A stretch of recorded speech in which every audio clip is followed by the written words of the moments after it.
দেশে হাত মিলিয়ে দোয়া পড়ে না, অধিকাংশ ছেলেগুলো হাত মিলিয়ে ঝাঁকি দেয়। এই জন্য মুরব্বীরা যুবকের সাথে হাত মিলায় না, ঠিক না ঠিক? হ্যান্ডশেক খ্রিস্টানদের সিস্টেম, হ্যান্ডশেক মুসলমানদের না, মুসলমানদের হলো মুসাফাহা। মুসলমানদের কি? এই যে হাতের এই তালু আর এই তালু আস্তে করে লাগাবেন, এটার নাম কি? মুসাফাহা। আর এটা করেই আপনি পড়বেন ইয়াগফিরুল্লাহু লানা। আমাদের সবখানে দোয়া শিখিয়েছেন কে?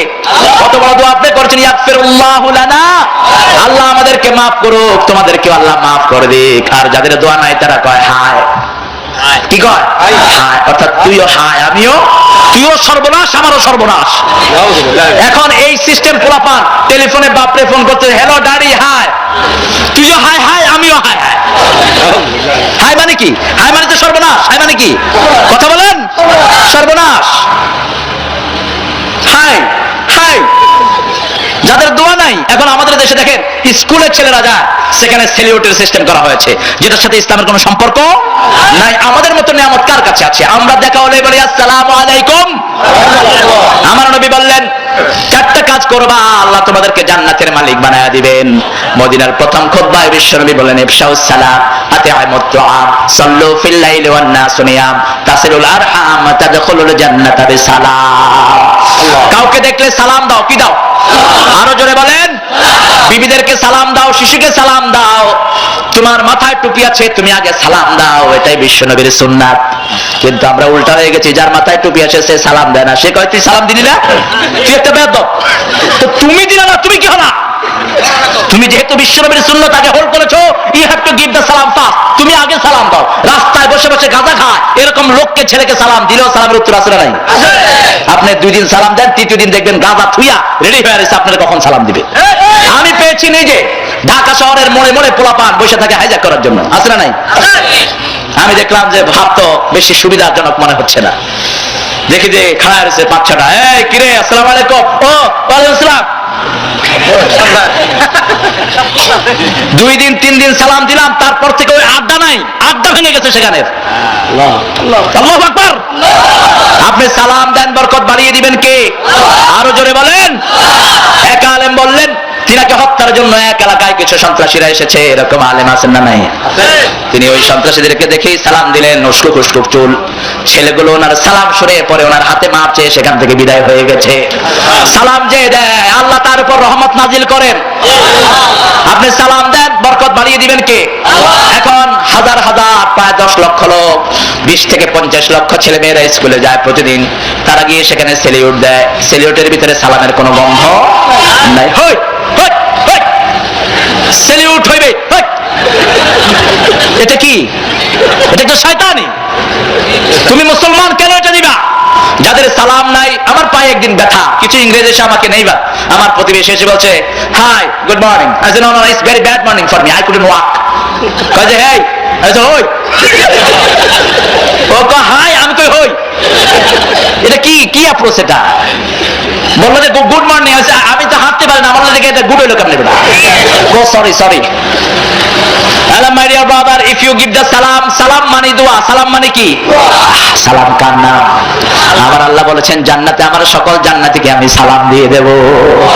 লাইলাতুল কদরে আমি আল্লাহ তোমাদের জন্য সালাম নাজিল করি, সালামুন হিয়া হাত্তা মাতলাইল ফাজর, সকাল পর্যন্ত আমি তোমাকে সালাম দেই। আর দুনিয়াতে মানুষ যে যেখানে থাকে একটু শান্তির জন্যই সবাই অন্বেষায় থাকে, ঠিক কিনা? নোয়াখালীর লোক মানিকগঞ্জে চাকরি করে কিসের জন্য? সালামের জন্য। কিসের জন্য? সালামের জন্য, শান্তির জন্য। শান্তি আছে যেখানে আল্লাহর রহমত সেখানে, এজন্য প্রশংসা আছে যেখানে রহমত বেশি সেখানে। আল্লাহ বলছেন আমার নাম আল্লাহ, আমাকে আল্লাহ বলে ডাকবা, ওয়ালিল্লাহিল আসমাউল হুসনা, তবে আমার অনেকগুলো সুন্দর সুন্দর নাম আছে। হিন্দু ভাইরা আল্লাহকে ডাকেন ভগবান বলে, খ্রিস্টানরা বলে গড বলে, বৌদ্ধরা বলে ঈশ্বর বলে, কিন্তু আল্লাহর আসল নাম কি বলেন? আরো জোরে বলেন। ঈশ্বরের ঈশ্বরী আছে, ভগবানের ভগবতী আছে, গডের গডেস আছে, কিন্তু আমার আল্লাহ বলছেন আমাকে চিনো নাকি? কুল হুয়াল্লাহু আহাদ, আল্লাহুস সামাদ, লাম ইয়ালিদ ওয়া লাম ইউলাদ ওয়া লাম ইয়াকুল লাহু কুফুয়ান আহাদ। এজন্য যখন কেউ আল্লাহ বলে, আল্লাহ রাব্বুল আলামিন 70 বার তাকে ডাকে আর বলে, গোলাম আমার কাছে কি চাস, আমি তোর জন্য তৈরি আছি। আমরা বলি, আল্লাহ আপনি কখন কখন তৈরি থাকেন? দিন রাত সব সময় আমাদের জন্য তৈরি আছেন কে? আল্লাহ বলছেন, আমার পরিচয় জেনে নাও, আল্লাহু লা ইলাহা ইল্লা হুয়াল হাইয়ুল কাইয়্যুম লা তাখুযুহু সিনাতুন ওয়ালা নাওম। আমি এমন আল্লাহ, আমার মতো দ্বিতীয় আল্লাহ কোথাও পাবা না। আমার কোনো তন্দ্রা নাই, নিদ্রাও নাই। 24 ঘন্টা যখনই ডাকবো আমাদের জন্য প্রস্তুত আছেন কে? আপনি যেখানেই থাকেন দুনিয়ার কেউ আপনাকে সাহায্য করতে পারবে না, সাহায্যের জন্য তৈরি আছেন কে? মাছের পেটে যখন রাতের অন্ধকারে চলে গেলেন, ইউনূস আলাইহিস সালাম কাকে ডাক দিলেন? মুমিনকে সব সময় উদ্ধারের জন্য প্রস্তুত কে? আর কাফের যখন মরার আগে আল্লাহকে ডাকে, সেই ডাক কখনো আল্লাহ শুনেন না। কিন্তু মুমিন যখনই ডাকে, মুমিনের ডাকে সাড়া দেন কে? মুমিন মৃত্যুর আগে ডাকলে আল্লাহ বলেছেন, আমি তার ডাকে সাড়া দান করব। শয়তান বলেছে, আল্লাহ আনা আদিল্লু ইবাদাক হাত্তা ইয়াতাগারগার, আপনার গোলামদের মৃত্যু আসা পর্যন্ত আমি তাদেরকে ধোঁকা দেব। আল্লাহ বললেন, মৃত্যুর গড়গড়ি আসা পর্যন্ত আমার মুমিন গোলামদেরকে আমি মাফ করে দিতে থাকবো। মাছের পেটে যখন ইউনূস আলাইহিস সালাম যাচ্ছেন, তখন তিনি বললেন, লা ইলাহা ইল্লা আনতা সুবহানাকা ইন্নী কুনতু মিনাজ জালিমিন। উদ্ধার করলেন কে? আরো জোরে বলেন।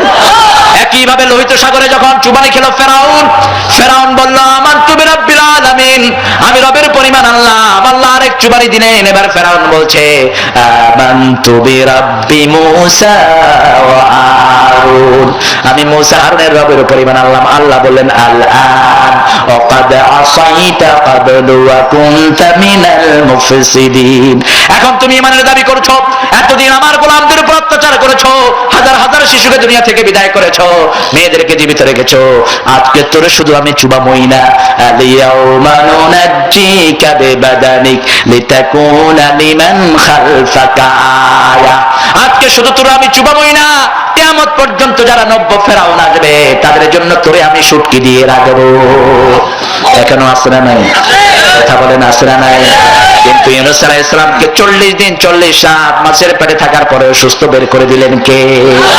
যেইভাবে ইউসুফ আলাইহিস সালামের জন্য, ইব্রাহিম আলাইহিস সালামের জন্য আগুনকে ফুলের বাগান বানিয়েছেন, ঠিক তেমনি ভাবে মাছের পেটকে আল্লাহ ফুলের বাগান বানিয়ে দিলেন। যেই মাছ প্রতিদিন, একটি নীল প্রজাতির তিমি প্রতিদিন 5 থেকে 6 টন মাছ খেয়ে হজম করে, একটি ছোট্ট তিমি মাছ প্রতিদিন 1.5 টন দুধ খায়, স্তন্যপায়ী হলো তিমি। সেই তিমির পেটে 40 দিন 40 রাত থাকলেন। যখনই আল্লাহকে ডেকেছেন, আল্লাহ নোটিশ করলেন, ও মাছের পেটের লালা, আমার ইউনূসের একটা পশম তুই জ্বালাতে পারবি না। আমার ইউনূস আমার কাছে রক্ষা চেয়েছেন, ফাস্তাজাবনা লাহু ওয়া নাজ্জাইনাহু মিনাল গাম ওয়া কাযালিকা নুনজিল মুমিনিন।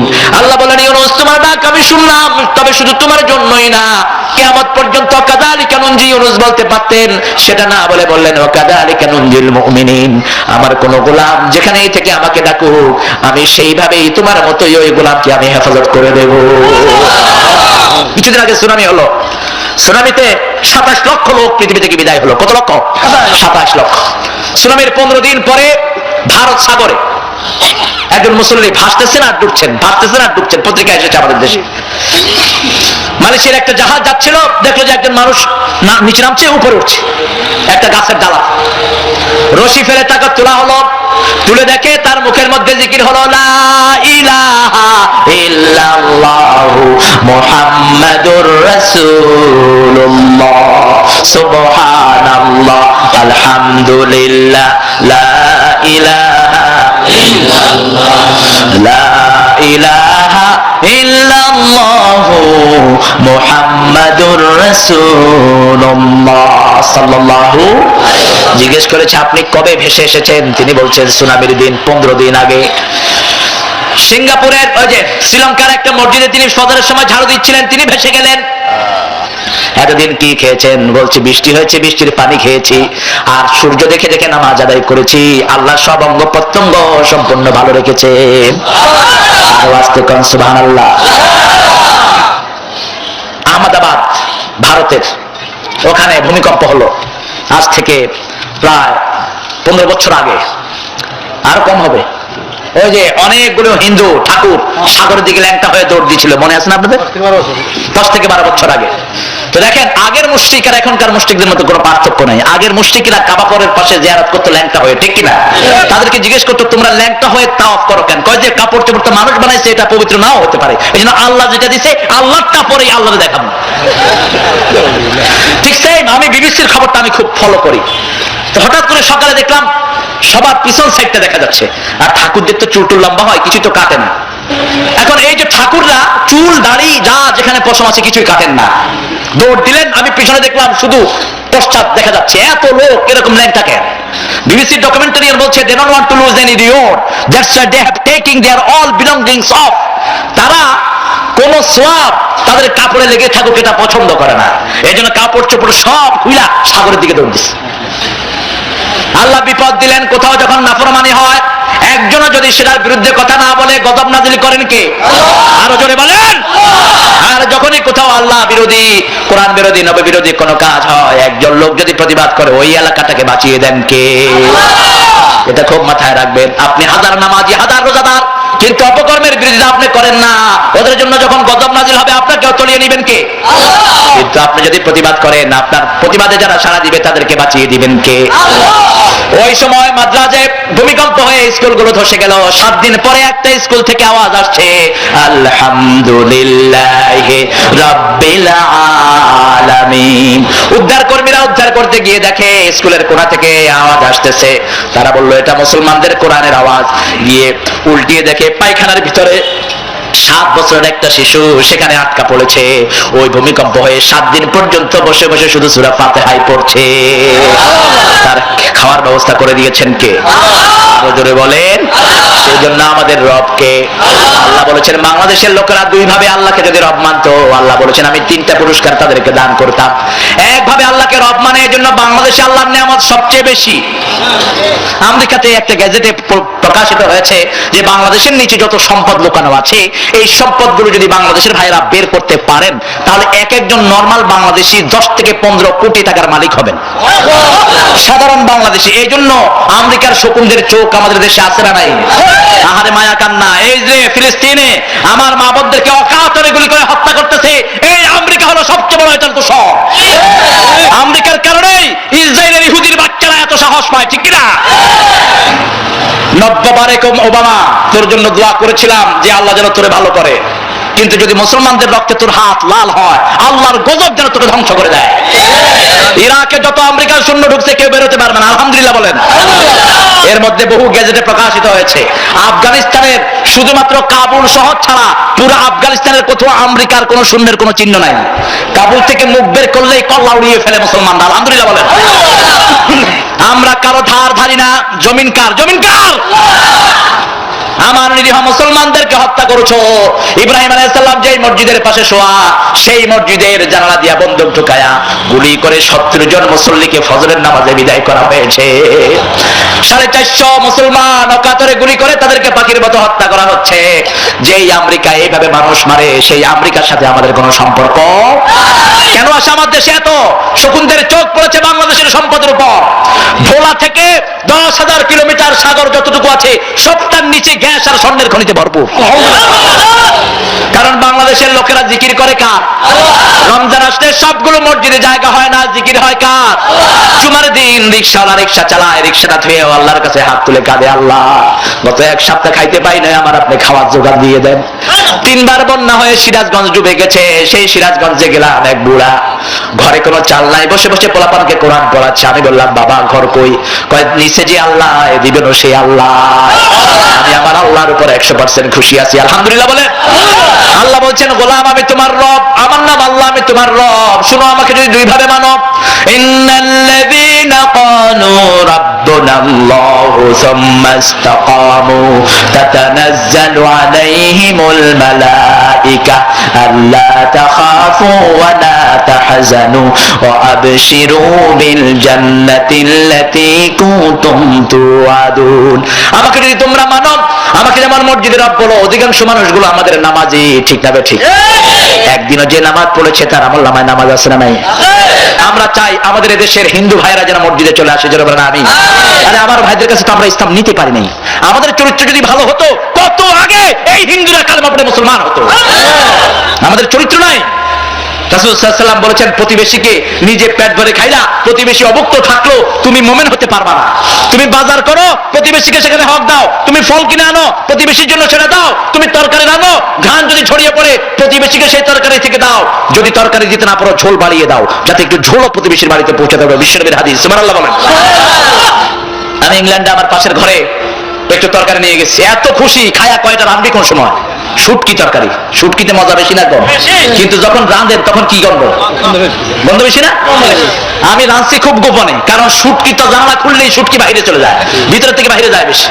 রান্না কইরা ওরে দিয়ে আসলাম, সে খায়া কয় যে we never taste this type of curry. আমরা এত সুন্দর কারি, মজার কারি জীবনও খাইনি। তুমি এটা রাঁধো কখন? আমি বললাম, when I cook it you will know what I am cooking. আমি জানালা খুললে তুই টের পাবে আমি কি রাঁধতেছি। পরের দিন শুটকি রাঁধছি, হে কয় এত গন্ধ কিসের? আমি করলাম, কালকে যে খাইছো সেটার গন্ধ। তাহলে ঠিক আছে। ছোট ছোট বাচ্চা দুইটা সাথে মসজিদে যাওয়া শুরু করেছে, আলহামদুলিল্লাহ কর না। প্রথম যখন এইবারের কথা বলছি, এতে গত 4 মাস আমি ওখানে একটা মসজিদে, ম্যানচেস্টার সেন্ট্রাল মস্কে আমি জুমা পড়িয়েছি সেখানে। তো প্রথম আমার বাসা যেখানে আমি উঠলাম, আমার বেগম তো বুঝেনি নেকাব পরা, 2-3 বুড়া বুড়ি যুবকেরা এমন করে তাকাইতেছে, এগুলো আসলো কই থেকে? চোখ এত বড় বড়। আমি চিন্তা করলাম, ঠিক আছে, বড় চোখ ছোট করবো আমি তাকাইলাম, এমনি করে তাকাইছে। যে পরে 2 দিন পরে রাস্তায় দেখা ওই বুড়ির সাথে, আমার উল্টা দিকের বুড়ি। বললাম, hi granny, how you doing? বললাম, নানি কেমন আছো? You calling me nani? Yes, you like my granny. তুমি আমার নানির মতো। আমার টিকেল দে, তুই কুচি কুচি দে। আমি কইলাম, কুচি কুচি দিলে তুই এখানে ডাই, আমি যদি তোর কুচি কুচি তুই মারা যাবি। তুই খাস কি? কি খাস? কয় এনিথিং আই লাইক, যা দিবি তাই খাবো। 1 বোতল কোক নিয়ে তার বাসায় গেলাম। এখন আমার চেহারার দিকে তাকিয়ে আছে, কয় দিস মুসলিম ইজ কাইন্ড। মুসলমানরা কি এত দয়ালু হয় নাকি? আমি বললাম, মুসলমান সম্পর্কে তোমার ধারণা কি? আমার ধারণা হলো এই টুপি দাঁড়িয়ে যার আসে সে মানুষ হত্যা করা ছাড়া আর কিছু করে না। নাউযুবিল্লাহ বলেন। এই ধারণা তাকে দেওয়া হয়েছে, ঠিক না ঠিক? আমাদের দেশেও তো টুপি দাঁড়িয়ে ব্যাপারে খারাপ ধারণা দেয় কিনা টেলিভিশনে?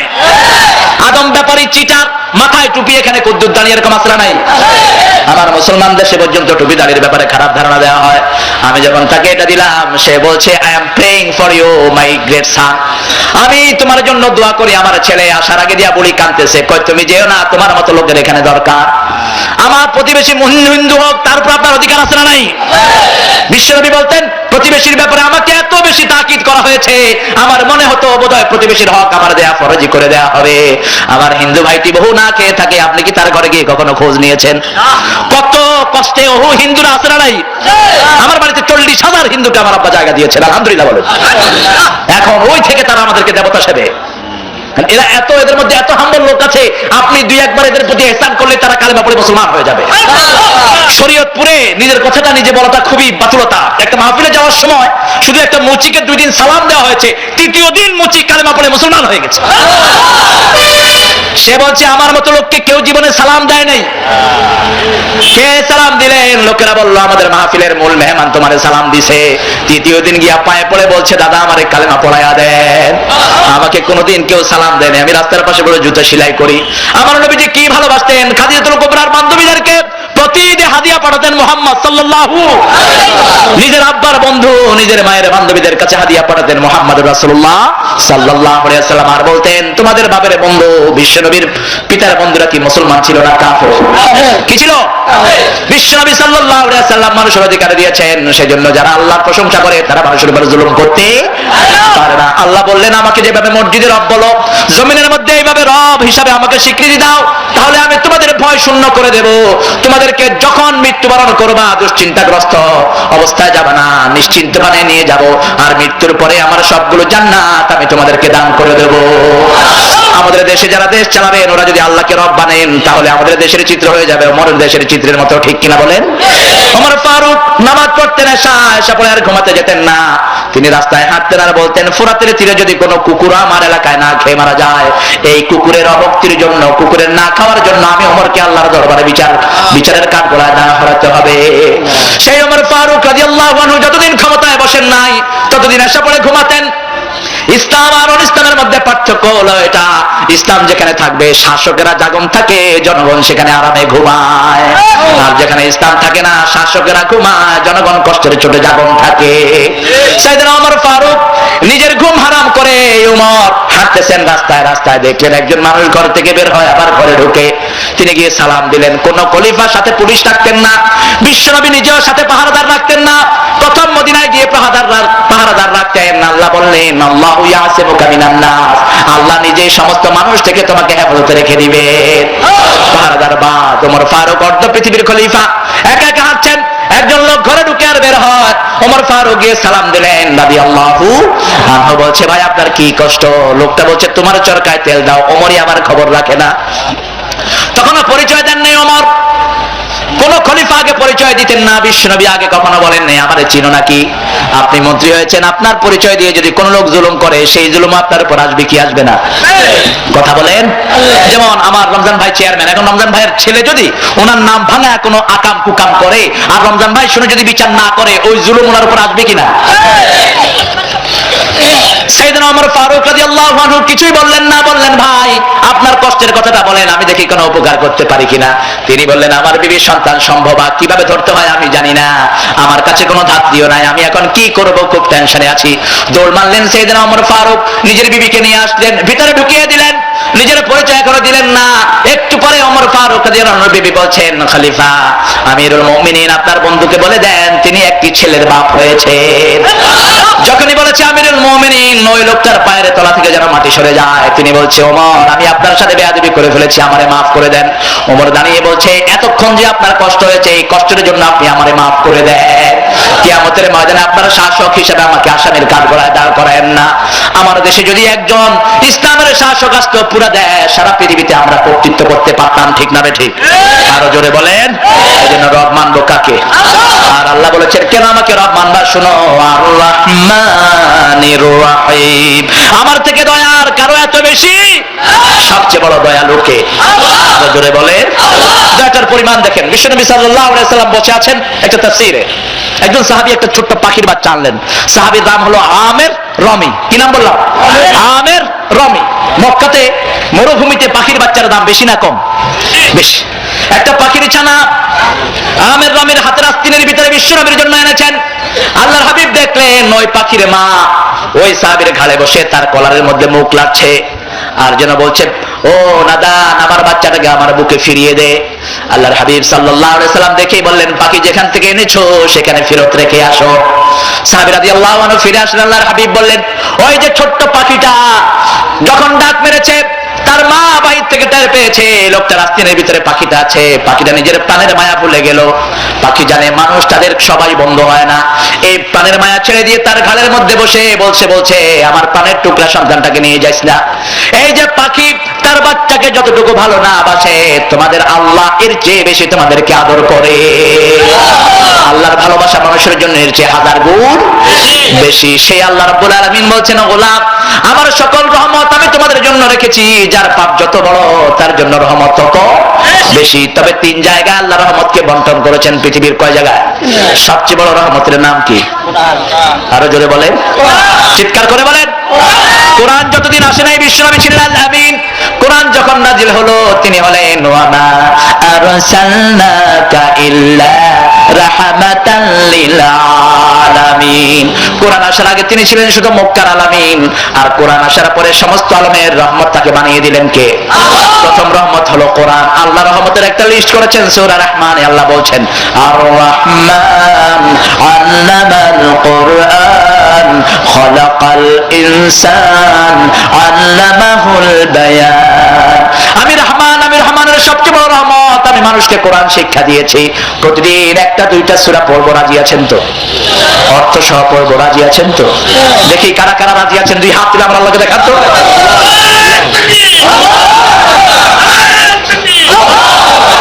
বলেন হে আল্লাহ জীবনে আর কখনো ফরজ নামাজ, ফরজ রোজা, ফরজ পর্দা, ফরজ কোরআন পড়া ছেড়ে দেব না। আমিন ইয়া রাব্বাল আলামিন। হাতগুলো নামান। দুই নম্বর রহমত হলো মুহাম্মদ সাল্লাল্লাহু। তিন নম্বর রহমত হলো আপনার ঘরে কি নাম? কি নাম? কি নাম? মায়ের বিরুদ্ধে বিচার দেওয়া যাবে? আমার বাপ ভালো না বলা যাবে? বাপ যদি কাফের হয় বলা যাবে?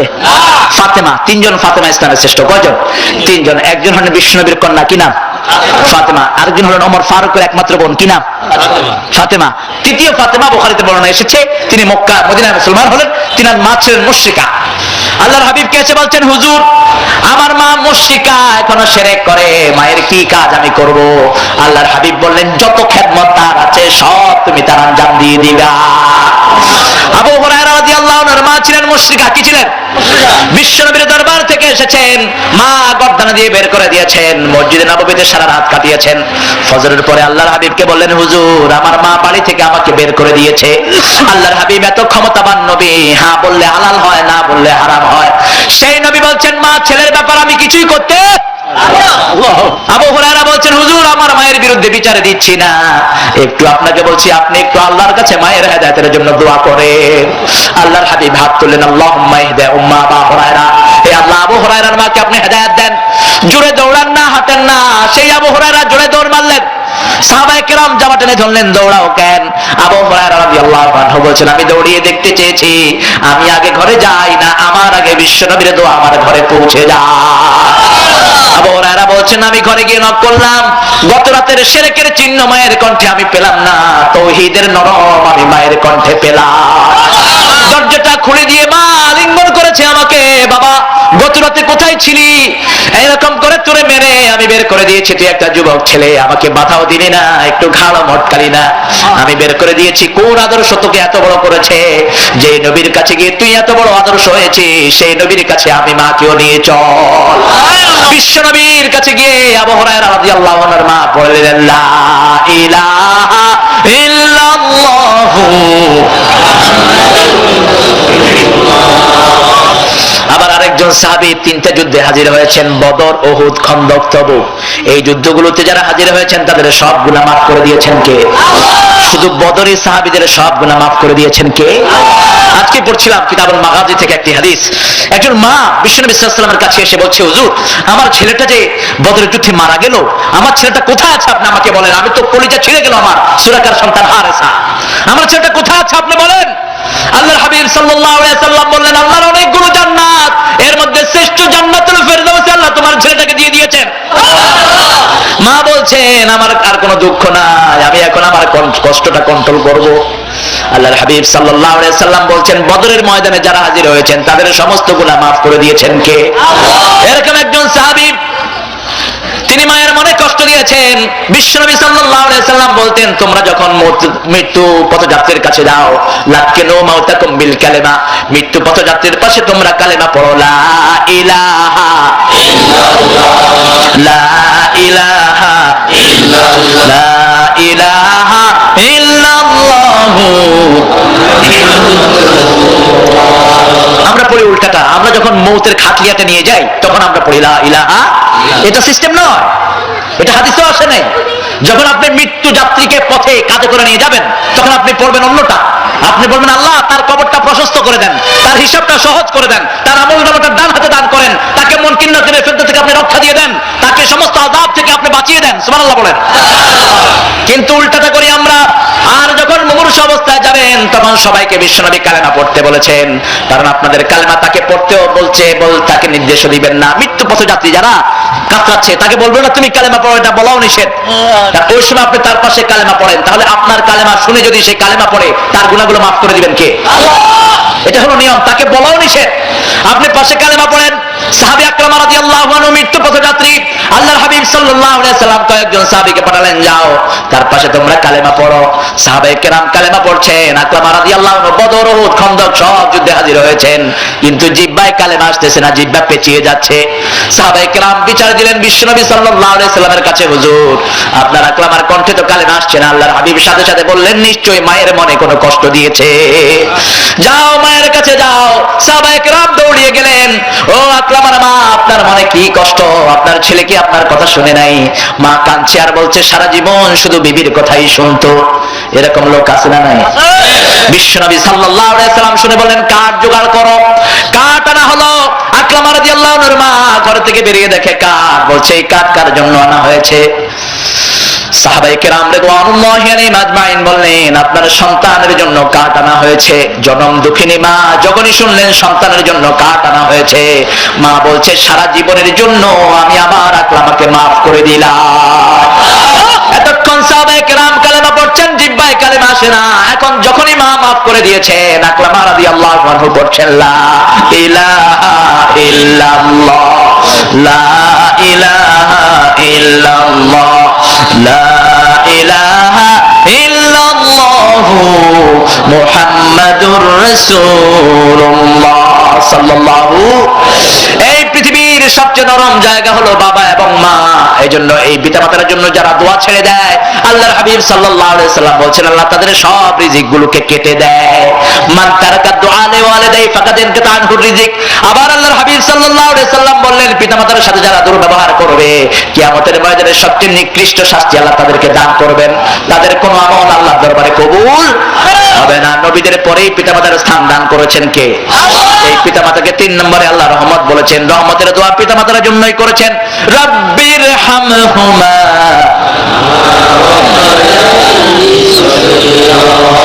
রহমান লিদ দুনিয়া রহিম লিল আখিরা। পৃথিবীতে আল্লাহর রহমত সবার উপরে আছে না নাই? বুশের বাচ্চা কার রহমতে বাঁচে? জোরে বলেন। এই ওবামা কার রহমতে বাঁচে?